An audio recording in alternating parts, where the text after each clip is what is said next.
Primer libro de Samuel, capítulo número 21. Vamos a leer los versículos del 1 al 4. Si ya está listo, diga conmigo: estoy listo. Muy bien, si no lo ha hecho y puede poner su teléfono en vibrador, sería una bendición. Si dice no, yo no lo hago, no hay ningún problema, pero digo que eso sería una bendición también. Leamos en los primeros versículos. Dicen: vino David a Nob, al sacerdote Ahimelech, y se sorprendió Ahimelech de su encuentro, y le dijo: ¿cómo vienes tú solo y nadie contigo? Y respondió David al sacerdote Ahimelech: el rey me encomendó un asunto y me dijo: nadie sepa cosa alguna del asunto al que te envío y lo que te he encomendado. Y yo le señalé a los criados un cierto lugar. ¿Qué dice el versículo 3? Dice: ahora pues, ¿qué tienes a mano? Dame 5 panes o lo que tengas. El sacerdote respondió a David y dijo: no tengo pan común a la mano, solamente tengo pan sagrado, pero lo daré si los criados se han guardado a lo menos de mujeres. Hoy vamos a hablar de la historia cuando David empieza a huir del rey Saúl. Diga conmigo: David huye de Saúl. Dile a tu vecino: David huye de Saúl. Eso es lo que vamos a ver en esta mañana. Puede ocupar su lugar en esta hora, por favor. Sonríale al que está a un lado y dígale: ¿sabes qué? No vamos a platicar, dile, en estos minutos. Me caes muy bien, dile, pero vamos a mantenernos escuchando la palabra del Señor. Yo quiero que le demos una ofrenda de palmas, una ofrenda de aplausos al Señor con todo nuestro corazón. Yo no sé cuántos han venido siguiendo esta enseñanza, esta serie que le hemos llamado Dios honra a los que le honran, y de cómo esta serie nos va llevando a muchas cosas importantes en la vida de hombres que fueron importantes, como David, como un rey, el primer rey de Israel llamado Saúl, y como otros personajes muy claves, pero en particular vamos a estar hablando de ellos dos. Aquí estamos leyendo de cuando David empieza a huir. Voy a ponerlos por ahí un poquitito en contexto. Una de las cosas que me ha llamado la atención de esta historia es que todo se ha ido dando poco a poco.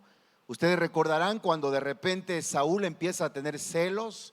David no sabe qué está pasando. David sabe que es un mal momento de lo que está pasando Saúl, porque como el Espíritu de Dios ya no estaba sobre Saúl, este hombre empieza a disvariar, empieza a hacer cosas extrañas, a tal grado que mandan a traer a David para que él toque en el palacio donde está Saúl, para que venga quietud al corazón de este hombre.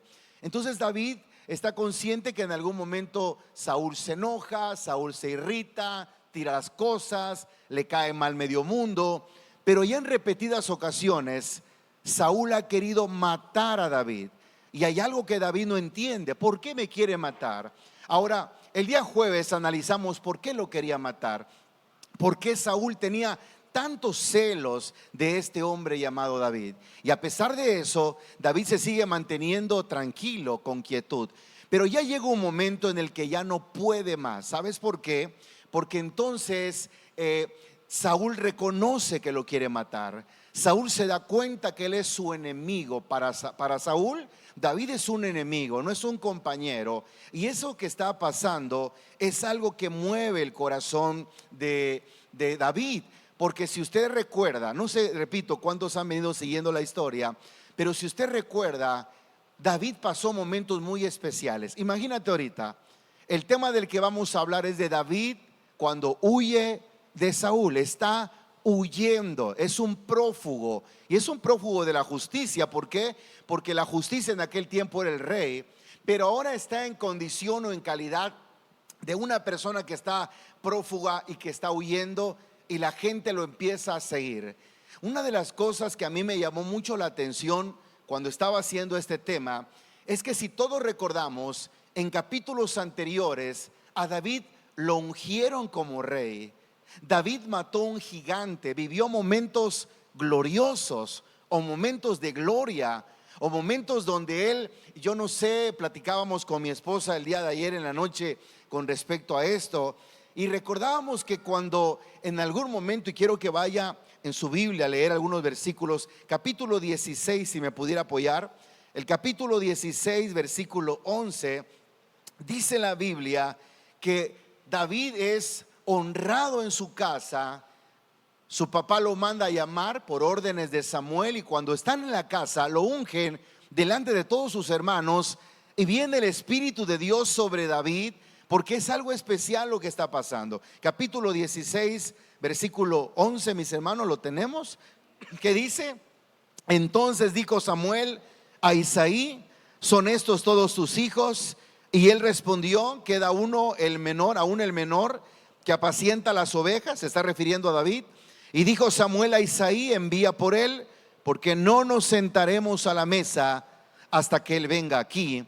Envió pues por él, él le hizo entrar. Era rubio, hermoso de ojos y de buen parecer. Y entonces Jehová dijo: levántate y úngelo, porque este es. Y Samuel tomó el cuerno del aceite y lo ungió en medio de sus hermanos. Oiga esto. Y desde aquel día en adelante el Espíritu de Jehová vino sobre David. Y se levantó luego Samuel y se volvió a Ramá. Míreme por favor con atención. Lo que está pasando aquí, capítulos anteriores, meses anteriores, años anteriores, es que a su casa, a la casa donde David vivía con sus padres, llegan a orar por él, lo ungen. Es el próximo rey de Israel. Nadie más lo sabe. Es un momento glorioso. Decíamos con mi esposa, no sé si ese día era tan menospreciado David que nadie se daba cuenta que faltaba a él, hasta que su padre dijo: falta el de las ovejas, el que anda oliendo a monte, el que anda oliendo a chivo, hay que traerlo. Bueno, porque el profeta lo dice, ¿verdad? Y lo llevan, dice la historia. Y yo no sé qué pasó ese día con David. Después de que lo unge este hombre llamado Samuel, tal vez David no podía dormir de la emoción. Tal vez David se preguntaba: pero ¿qué es esto de que me ungieron? No entiendo bien qué está pasando. Pero algo sentía David. Y aunque la vida no se basa o no debe de tener la base en sentimientos, la Biblia dice que desde ese día el Espíritu de Dios estaba sobre David. Significa que sentía algo. Significa que las cosas ya no las veía como antes, porque el Espíritu de Dios estaba sobre él. Después de eso, la Biblia dice que David no salió diciendo: hey, yo soy el rey, yo soy el rey. No, él sigue trabajando con su papá, sigue viviendo a los pasos de papá. Y le dice el papá: quiero que vayas a ver a tus hermanos a la guerra. Y es donde se echa aquel gigante llamado Goliat. Hubo momentos de gloria en la vida de David, pero ahorita está huyendo. Pero ahorita es una persona que está yéndose a un lugar porque lo quieren matar. ¿Qué te imaginas tú que en ese momento está preguntándose David? ¿No será que en algún momento decía: y no, que Dios está conmigo? ¿Por qué estamos viviendo esto? Y solamente te explico esto porque en algunos momentos de nuestra vida va a parecer que todo va bien. Va a parecer que nos recibimos de la academia o fuimos a una experiencia y vimos que nuestro familiar empezó a cambiar, y vimos que nuestros hijos querían acercarse a Dios, y vimos que toda la familia se acercó al Señor y empezó a caminar. Y era una alegría cuando el carrito se llenaba o la combi o el transporte para ir todas a la iglesia, y de repente parece que ya nadie quiere acercarse a buscar a Dios. A veces los hijos se ponen rebeldes y vienen preguntas diciendo: ¿y cómo es que todo estaba bien antes? ¿Y cómo es que antes las cosas estaban saliendo bien? Recuerda, hermano, no es lo mismo que antes las mujeres, las muchachas dijeran: Saúl mató a sus miles, David a sus 10,000, y estaban honrando la vida de David. Pero ahora es un prófugo. Ahora está escondido en el monte. Ahora pareciera ser que alguien le está siguiendo los pasos y lo quiere matar. Ahora, ¿por qué tiene que huir? David era un hombre valiente. ¿Cuántos saben esto? Las características de David es que era un hombre que tenía valor. Cuando mandan a llamar a David, que es el primer, yo le llamo así, es el primer encuentro que tiene Saúl con David. Cuando lo ve o cuando lo mandan a llamar, repito, es cuando Saúl está disvariando, está endemoniado. Oiga bien eso, tiene un problema en su corazón y empieza a manifestarse un espíritu malo en su vida, y él empieza a decir cosas extrañas, incorrectas. Uno de los súbditos de Saúl le dice: ¿por qué no buscas a uno que cuando toque con su mano el arpa traiga paz a tu corazón? Perdón, el espíritu malo que hay en ti se vaya. Y dice alguien: yo conozco un hijo de Isaí de Belén, se llama David. Dicen que se llama David, es prudente, es hombre de guerra, es valiente, y Dios está con él. Hermanos, si David es valiente y se echó un gigante, ¿por qué está corriendo de Saúl? Si es valiente y es una persona temeraria que no le tiene miedo a nadie, ¿por qué está corriendo de Saúl? Probablemente, y esto solamente lo quiero suponer, es porque él no quiere lastimar al rey. Es porque él está honrando la autoridad del rey que en aquel entonces existía, a pesar de que solamente él y sus hermanos saben que el próximo rey de Israel es David. ¿Acaso no David debería tener la facultad de decir: bueno, ¿y por qué me quieres hacer a mí? Como dijera la chaviza, ¿no quiere que nos aventemos un tiro tú y yo? ¿Por qué tienes que mandar a tus chalanes? ¿Por qué tienes que hacer? ¿Por qué no me dice las cosas de frente? En ningún momento David se atreve a hacer eso. Pero lo que sí yo veo es que David ahora empieza a buscar la manera de arreglar el asunto, y el asunto aparentemente para él es huyendo. Él empieza a irse, y muchas veces en nuestras vidas hay momentos en el que pareciera que estamos huyendo. A veces estamos huyendo de la presión de los amigos, a veces estamos huyendo de la presión de la familia. A veces empezamos a huir, mis hermanos, de nosotros mismos, y queremos huir de nosotros mismos, y no podemos huir de nosotros mismos. Escúcheme bien, las cosas en el Señor o las cosas en nosotros, en vez de huir, tenemos que enfrentarlas. A veces nos pasa, o no sé si les pasa a ustedes, que escucho a gente decir: me quisiera ir lejos, quisiera desaparecer, quisiera irme a vivir a otro lugar, quisiera irme a vivir a otra colonia. Y es más, hay gente que emigra desde el lado norte de la ciudad y se va hasta el lado sur. Me voy a una colonia donde no me conozcan. Pero lo curioso es que tú no puedes huir de ti mismo. Tú no puedes huir de ti mismo. Hay personas, y esto que voy a decir lo voy a decir con mucho respeto y amor. Una familia empezó a dejar de buscar de Dios, y les decíamos nosotros como pastores: busquen de Dios. No crean que por cambiar de trabajo, no crean que porque cambiamos de esto ya las cosas van a mejorar. Busquen de Dios. Y esto parece una palabra repetitiva, monótona y hasta cierto punto aburrida, porque lo que la gente cree que necesita es cambios, y sí lo necesitamos, pero no un cambio externo, sino un cambio interno. Mire a lo que voy. Esta familia emigró a otro lugar, y cuando estaban allá decían: no, aquí todo va a ser diferente, mi familia, todo, mi esposo, mis hijos, todos les vamos a echar ganas y vamos a empezar una nueva vida. No pasaron 2 meses para poder volver a la misma situación que su Chiapas y su Tuxtla lindo y querido habían pasado. ¿Por qué? Porque cuando tú te vas a otro lugar, y nosotros somos el problema. Iba a decir: y tú eres el problema. Así te vayas a China, así te vayas a Rusia, donde quiera que vayas, así que venga el evento misionero y te colocas te vas a donde sea que vayas, Senegal. Si tú no arreglaste tu problema, tú vas a ser el problema donde quiera que vayas. Por eso nosotros tenemos que recordar esto. Si en algún momento nuestra vida tiene algo que necesita ser cambiado, no le busques más. Mejor, como dijeran por ahí, flojito y cooperando, dígale a Dios: Señor, yo necesito que me ayudes. Cambia este miserable carácter, cambia, Señor, esta vida pecaminosa, cambia estos vicios que hay en mí, cambia esta vida doble, cámbialo, porque el cambio en tu vida producirá bendición a tu familia. Dile a tu vecino: David huyó, tú no tienes que huir. ¿Se lo puedes decir, por favor? Dile: David huyó, tú no tienes que huir. No, lo que están pensando es que lo que está pasando es que yo me voy a largar. Hermano, no se largue, no se vaya, quédese. No, es que usted no me entiende, es que el que no entiende sos vos, ¿verdad? O muchas veces no es que no quieres, no, o mejor dicho, no puedes, no quieres comprender algo sencillo. Pastor, usted me está ofendiendo porque usted me está diciendo, no, yo no te estoy ofendiendo. Yo te estoy diciendo que la solución muchas veces no es huir. La solución es enfrentar la situación porque Dios está con nosotros. Dale un aplauso a ese Dios que tenemos, por favor. Y a su nombre. Ahora, esto te lo dije como simple y sencillamente parte de una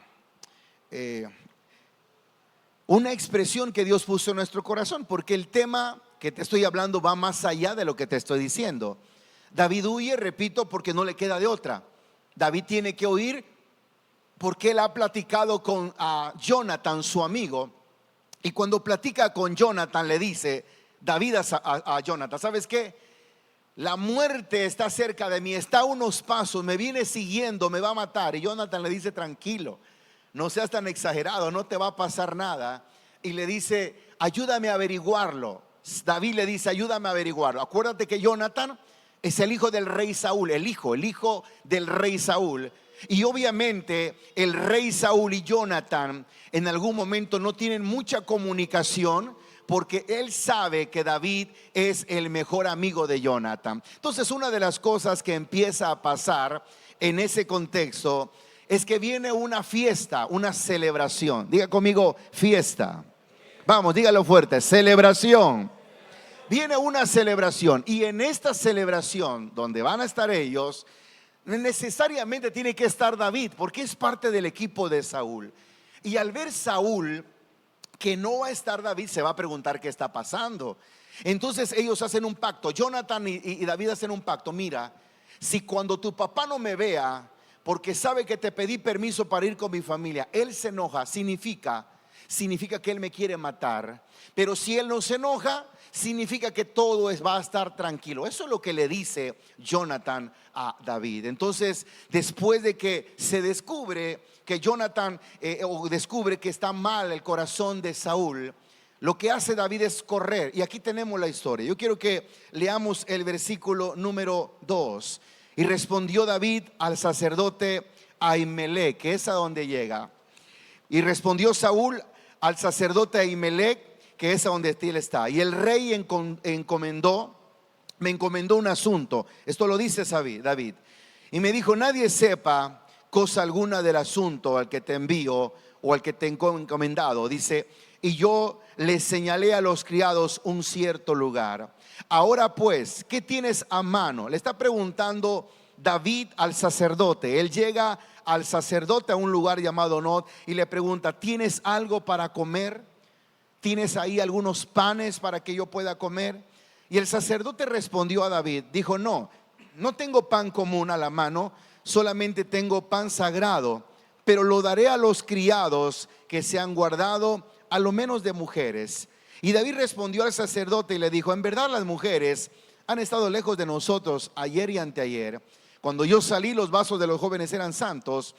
Aun que el viaje es profano, ¿cuánto más no serán santos estos vasos? Así el sacerdote le dio el pan sagrado, porque allí no había otro pan sino los panes de la proposición, los cuales habían sido quitados de la presencia de Jehová para poner panes calientes el día de aquellos que fueron quitados. Mire por favor la historia. Este hombre llamado David llega donde está el sacerdote Ahimelech y le pregunta si tiene algunos panes para comer.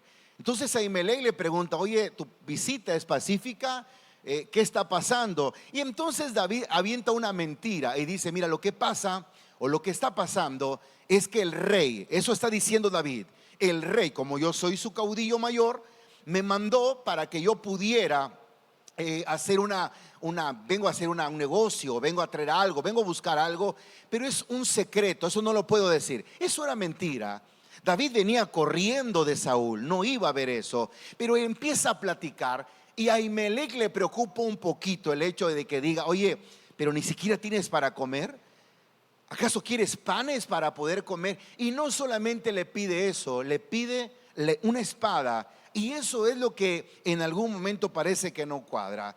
El versículo número 8 dice, y dijo David a Ahimelech, ¿no tienes a mano alguna espada o alguna lanza? ¿por qué no tomé en mi mano mi espada ni mis armas? Por cuanto la orden del rey era apremiante. Y el sacerdote respondió: la espada de Goliat del filisteo, al que venciste en el valle de Ela, está aquí envuelta en un velo detrás del efod. Si quieres tomarlo, tómala, porque no hay aquí otra sino esa.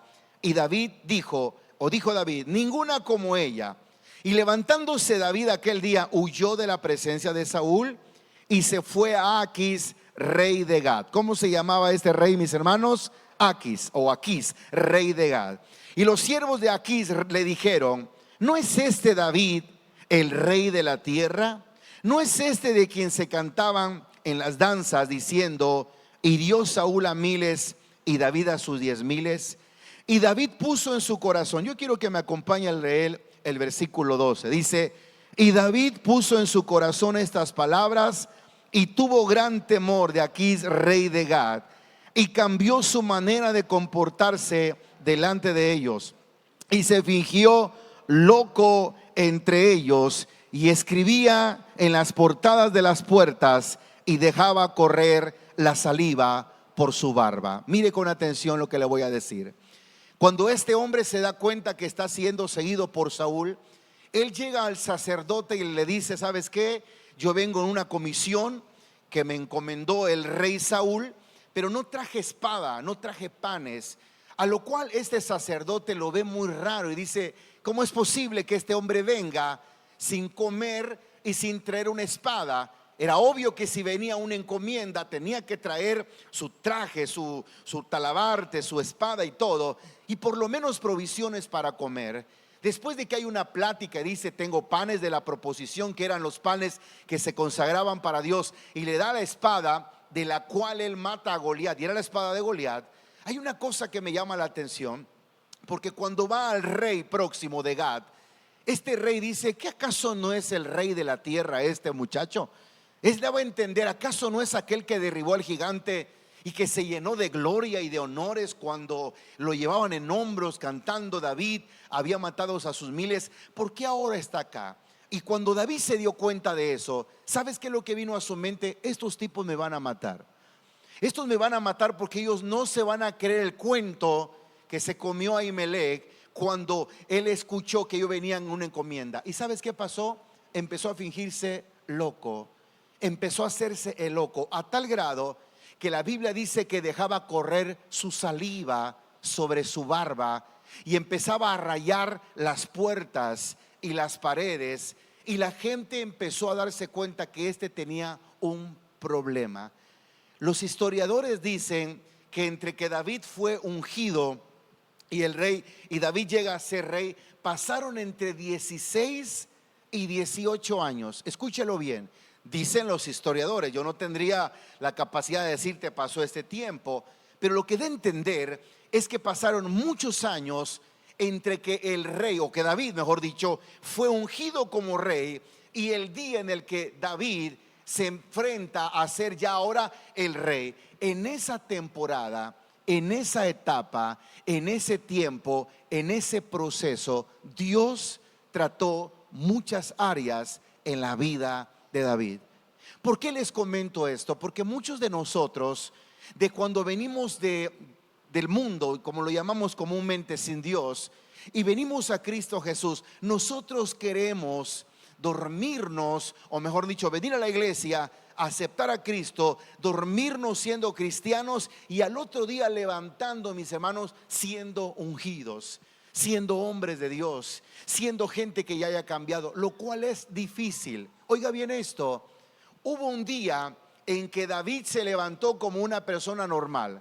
Cheque esta historia, o cheque este dato, o cheque lo que le voy a decir. Un día David se levantó como normalmente se levantaba, y sabía qué es lo que tenía que hacer. Tenía que ir a cuidar las ovejas de su padre. Un día se levantó como una persona común, pero ese día llegó Samuel a visitarlo y lo ungió. Esa noche David se durmió como el próximo rey de Israel. Ese día David se levantó como una persona común y se durmió como un rey. aunque todavía no era rey.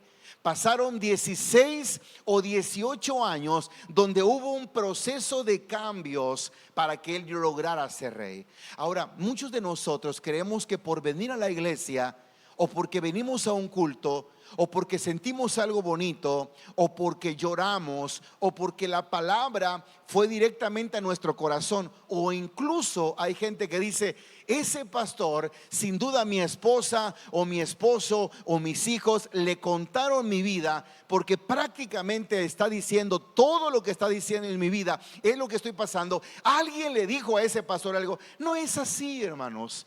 Es que Dios nos va llevando en procesos. Es que Dios nos va llevando en procesos para que nosotros logremos o llegar al lugar donde Dios quiere que lleguemos. Pero ahora David se encuentra huyendo.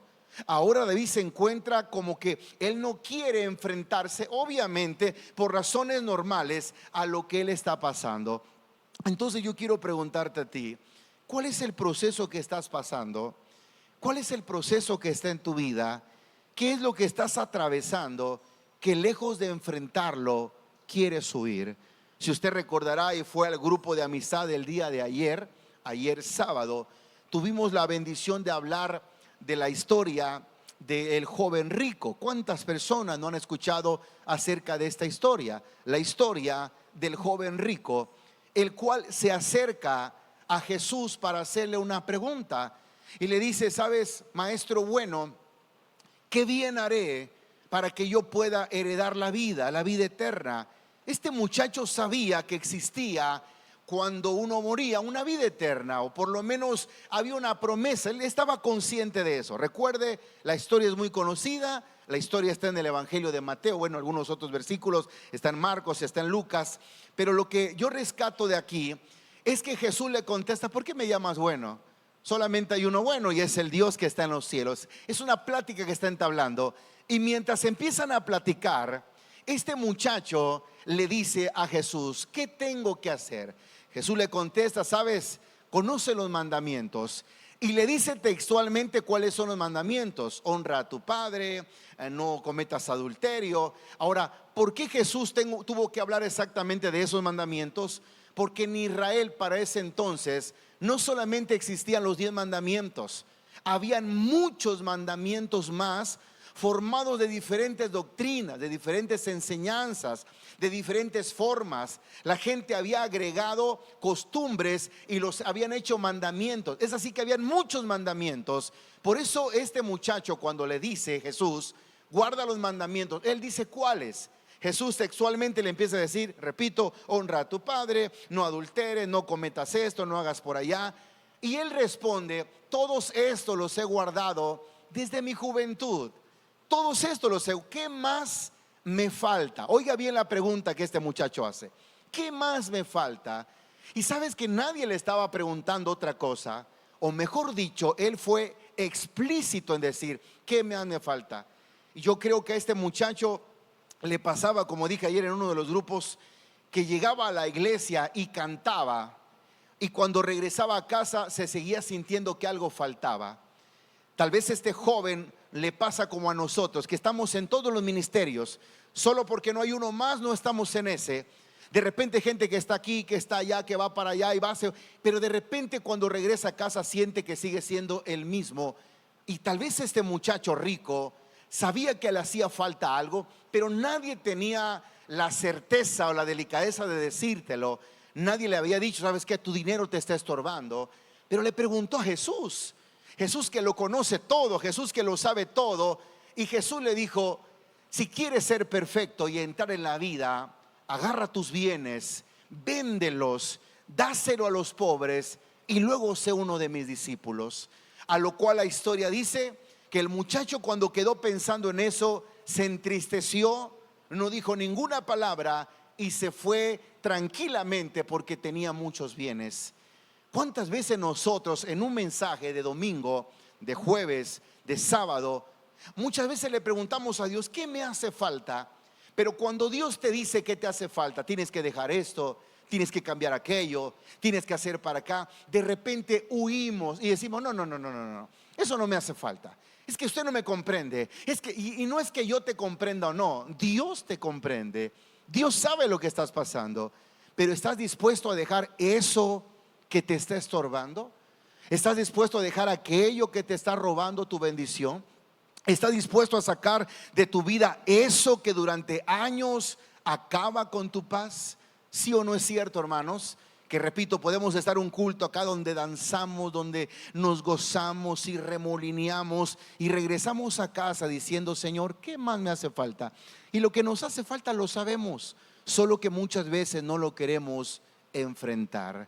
El caso de lo que estamos leyendo ahorita, hay un hombre llamado David que cuando él está huyendo, llega un momento en que llega al hombre de Gad, al rey de Gad, y cuando se descubre quién es, él empieza a hacerse el loco porque está lleno de miedo, porque está lleno de cosas en su corazón. La Biblia dice, repito, que él empieza a dejar escurrir su saliva sobre su barba, porque si no le estaban creyendo, porque empieza a hablar tal vez cosas incorrectas, tal vez salía corriendo para un lado y para otro, y de repente cuando quieren ir a verlo, me imagino está tirado en un lugar o sentado en un lugar, hablando solo y permitiendo que su saliva, como le llamamos nosotros, nuestra baba, empieza a escurrir sobre su barba, y la gente le empieza a hablar: David, ¿estás bien? David, ¿está bien? Y él empieza a hablar palabras ridículas con tal de que la gente se lo crea. Pero dígame una cosa, ¿él está loco de verdad? No está loco. Él se está haciendo el loco para que la gente no lo mate, para que la gente no diga: hey, aquí está Saúl, o mejor dicho, Saúl, aquí está este muchacho que estabas buscando. Él se está fingiendo como un loco. El capítulo 21, versículo número 13 dice: cambió su manera de comportarse delante de ellos y se fingió loco entre ellos, y escribía en las portadas de las puertas y dejaba correr la saliva por su barba. Y dijo Aquís a sus siervos: he aquí, veis que este hombre es demente. ¿Por qué lo habéis traído a mí? ¿Acaso me faltan locos para que hayáis traído a este que se hiciese de loco delante de mí? ¿Había de entrar este en mi casa?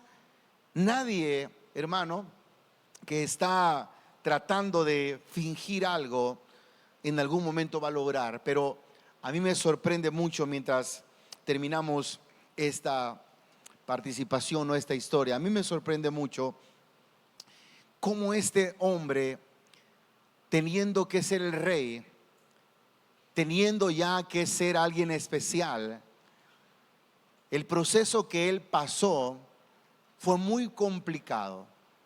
Yo me imagino, repito, solamente estoy especulando un momento, yo me imagino que en algún momento de su vida él recordaba y decía: bueno, pero yo destruí al gigante, me fueron a ungir a domicilio, fueron a mi casa a ungirme y viví tiempos especiales, y ahora me estoy haciendo el loco en este lugar. ¿Qué me está pasando? ¿No te has preguntado a veces por qué estás pasando lo que estás pasando en tu vida? ¿Por qué lejos de ir hacia adelante, ni siquiera dices estás estancado? A veces vas para atrás y para atrás y para atrás, y las cosas ya no están funcionando. ¿Será que es hora de dejar todo tirado? ¿Será que es el momento de dejar las cosas al ahí se van? ¿O será que en su misericordia Dios está permitiendo eso con un propósito? Solo pregúntatelo. Ni siquiera quisiera que me dieras la razón. No, pastor, pregúntatelo. Porque aquí vemos a un David que, pudiendo ya estar en un palacio con el cetro de oro, o mínimamente reclamándole a Dios: Dios, ¿no me fuiste a ungir? ¿Por qué estoy viviendo esto? Vemos a un David que está haciendo todo lo posible de huir y preservar su vida, porque el miedo se ha atemorizado de él. ¿Qué hubiera pasado si en vez de ser David hubiera sido tú? ¿Qué hubiera pasado si en vez de ser David hubiera sido yo? Solo me pongo a pensar eso, y eso quebrantaba mucho mi corazón, porque a veces queremos que todo nos salga bien, porque por eso buscamos a Dios. ¿Cuántos anhelan que todo nos salga bien? Dígame amén, por favor. ¿O será que soy solo el único? ¿Cuántos anhelan que las cosas que hacen siempre nos salga bien? Dígame amén. Pero ¿sabe una cosa? No siempre nos van a salir bien. A veces nos vamos a estancar, o a veces Dios ha de permitir que las cosas no funcionen como debería, con tal de que el propósito de Dios se cumpla en nuestros corazones. Vemos a un hombre, el hombre del cual se decía David. Saúl hirió a sus miles, David a sus 10,000, ahora fingiendo que está trastornado, mal de la cabeza. Nosotros, mis hermanos, no tenemos por qué fingir. Nosotros en este tiempo no tenemos por qué fingir. Nosotros tenemos que decir a Dios: Señor, ayúdame, porque esto me está pasando. A veces fingimos que somos buenos cristianos. David se fingía loco. David se fingía que estaba mal para cuidar su vida, ni siquiera su reputación. A David no le importó lo que la gente pensara de él. A pesar de que todos tenían un buen concepto de él, porque era alguien importante, no le importó. Él quería, amaba más su vida. A veces nosotros no nos fingimos locos. No voy a pensar eso. Pero fingimos que somos buenos cristianos, que somos buenos pastores, que somos buenas panderistas, que son buenos padres. A veces fingimos, y no se trata de fingir. La vida no se trata de fingir. La vida se trata de ser realistas y decirle a Dios: hay áreas de mi vida que quiero cambiar, que quiero mejorar. Y solamente, hermanito, a través de la honra que nosotros hagamos a Dios, es que va a venir la bendición que tanto estamos esperando. No sé si tal vez durante un tiempo veniste sirviendo a Dios bien, de una manera correcta, de una manera clave, pero llegó un momento en tu vida del que ya las cosas las hacemos porque sí. Ya nada más estamos esperando que el culto acabe, porque después del culto de los domingos ya tenemos un compromiso. Es más, invitas a gente porque dice: vamos al culto, ¿qué más da? Aguantamos 1 hora al pastor, 2 horas la alabanza y nos vamos a disfrutar, porque ya la iglesia se convirtió en simplemente un peldaño de reunión para que vayamos a hacer otras cosas. Y yo no digo que necesariamente esté mal lo que quieres hacer después, pero antes tu vida era otra. Empezabas a servir con el corazón. Pero ahora fingimos que todo está bien. Entregamos reportes alterados, oraciones que nunca hicimos. Tratamos de echarle un vistazo antes de que nos pregunten la lectura, para que la gente piense que estamos leyendo. Y no se trata de que alguien piense. Se trata de que hay cosas en nuestro corazón que están dejando de funcionar, y muchas veces tenemos que huir. Aquí hay un hombre que está huyendo. Pudiendo estar en un palacio, repito, él está prófugo porque alguien lo quiere matar. Hermanos, no huyamos nosotros de nuestra realidad. Repito, David huyó porque alguien lo venía siguiendo literalmente. Él se asesoró bien, y llega un momento cuando Saúl escucha que David no está. Y yo solamente me imagino esta escena. Eso lo leímos el jueves. Mientras la fiesta se está llevando a cabo, hay una nueva luna, están las sillas de las personas que se van a sentar, las más importantes. De entre ellos está David. Bueno, toda su gente está ahí, o mejor dicho, Saúl, y está toda su gente. Y hay una silla vacía, la silla de David, porque, repito, él tiene miedo de regresar al palacio porque Saúl lo puede matar. Y en el primer día, la Biblia dice, en el primer día que David no se presenta, Saúl no dice nada, él está callado y dice: de seguro, empieza a maquinar, no estaba limpio, estaba inmundo para esta fiesta y por eso no se presentó. Pero el segundo día, porque la fiesta tardaba 3 días, en el segundo día Saúl no se queda con las ganas y pregunta: ¿por qué no vino David ayer y tampoco vino hoy? Y entonces Jonathan, el amigo, le dice: mira, lo que pasa es que como estaba la celebración, había unos familiares que venían de lejos a la casa de David y me pidió permiso para ir porque había algo especial ese día con su familia. En ese momento se descubre el corazón de Saúl, porque se enoja tanto y le dice a su hijo Jonathan: ¿sabes? Mientras ese hombre viva, mientras ese que es tu amigo viva, mientras David viva, tu vida y tu reino no estarán firmes. Se lo está diciendo a su hijo. Ese hombre tiene que morir, no hay otra, tiene que morir, porque si él está vivo, el tiempo que está vivo, tu reino, Jonathan, nuestro reino, no estará firme. Él sentía que su enemigo número uno, Saúl sentía que su enemigo número uno era David. Y David no era su enemigo, David era un servidor solamente. Muchas veces hacemos ideas en nuestra mente. Si fulano de tal no fuera parte de mi vida, si el pastor, si el líder, si yo no conociera, el que me cae más mal, el que me molesta, el que me irrita, es el fulano de tal, por eso no llego al grupo, por eso no estoy en el ministerio. Si tú supieras, mi hermano, que muchas veces Dios permite que nos encontremos con personas así para demostrar cómo está nuestro corazón, qué tan lastimado está nuestra vida o qué tan bendecido estamos. Porque yo recuerdo que en Mateo capítulo 12 dice la Biblia, porque de la abundancia del corazón, ¿qué dice? Porque de la abundancia del corazón. Y muchas veces deseamos para la gente cosas malas. Ojalá se fuera, ojalá no estuviera. Y hay ocasiones hasta que nos metemos con sus hijos. Me cae mal el hijo de fulano, la hija de fulana, mejor estuvieran en el ministerio. ¿No te das cuenta que a través de eso que estás viendo estamos abriendo nuestro corazón y declarando qué es lo que hay en nuestra vida?